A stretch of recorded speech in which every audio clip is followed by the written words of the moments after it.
Have you ever felt like you're not on the same page as your partner when it comes to love?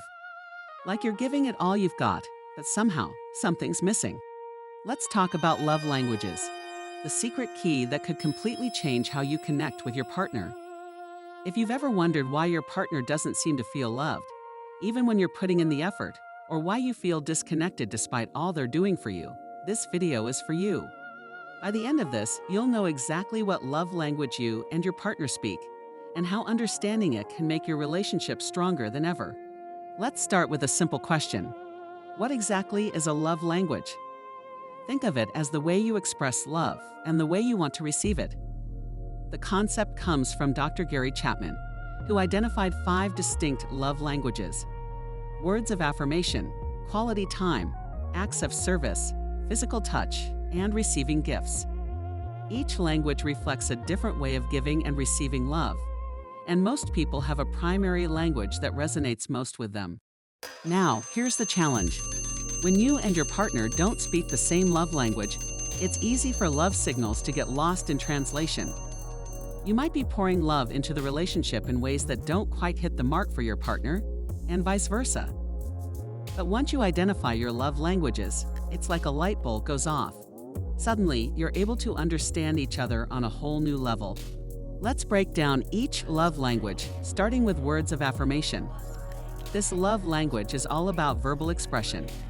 If this is your partner's primary language, they feel most loved when you give them genuine compliments, encouragement, and words of appreciation. It's not about fancy words, it's about sincerity. Just saying something like, "I appreciate everything you do for us," can go a long way. People who value words of affirmation often need verbal reminders of love and admiration, and a lack of this can make them feel overlooked or undervalued. Next, we have quality time. For those who speak this love language, nothing says "I love you" like giving undivided attention. This doesn't mean just sitting in the same room on your phones. It's about truly connecting, sharing experiences, and being present with each other. If your partner's love language is quality time, they're likely looking for moments of uninterrupted focus, whether it's going on a walk, having a meaningful conversation, or simply sitting together without distractions. The third love language is acts of service. This one's about actions rather than words. For someone with this love language, seeing you help with daily tasks or do something thoughtful shows love. If your partner feels most loved when you pitch in with cooking, help out with errands, or surprise them by taking care of something they were stressed about, then acts of service is their language. These actions might seem small, but to someone who values acts of service, they make all the difference. Then there's physical touch. This isn't just about romance. It's about feeling connected through physical closeness, like holding hands, giving hugs, or just being physically near each other. If this is your partner's love language, they feel most secure and loved when there's some form of physical contact. For them, a gentle touch on the shoulder or a quick hug can mean more than words. When they don't get this, they might feel distant or unconnected, even if everything else seems fine. Finally, we have receiving gifts. Now, this doesn't mean your partner is materialistic. For someone with this love language, a gift represents thoughtfulness and effort. It's not about the price tag, it's about knowing that you thought of them, whether it's a small token from a trip or their favorite snack from the store. If this is their primary language, these little gestures can make them feel appreciated and valued. So here's the big takeaway.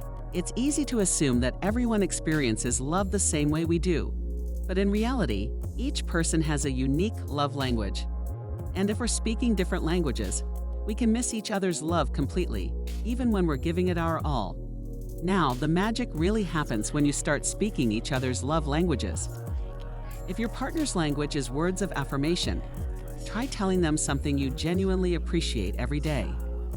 If it's quality time, carve out space in your schedule to really focus on them. For acts of service, think about what you could do to make their day easier. If it's physical touch, don't underestimate the power of a hug. And if it's receiving gifts, even a small, thoughtful present can make them feel loved. Once you both understand each other's love language, it becomes easier to show love in a way that actually resonates. Relationships don't have to feel like guesswork. By learning and using each other's love languages, you're both equipped to give love in the way that means the most, and that can be a game changer. So, if you're ready to level up your relationship, start by figuring out your love languages. And remember, it's about more than just knowing them. It's about using them to truly connect. If you found this helpful, subscribe for more.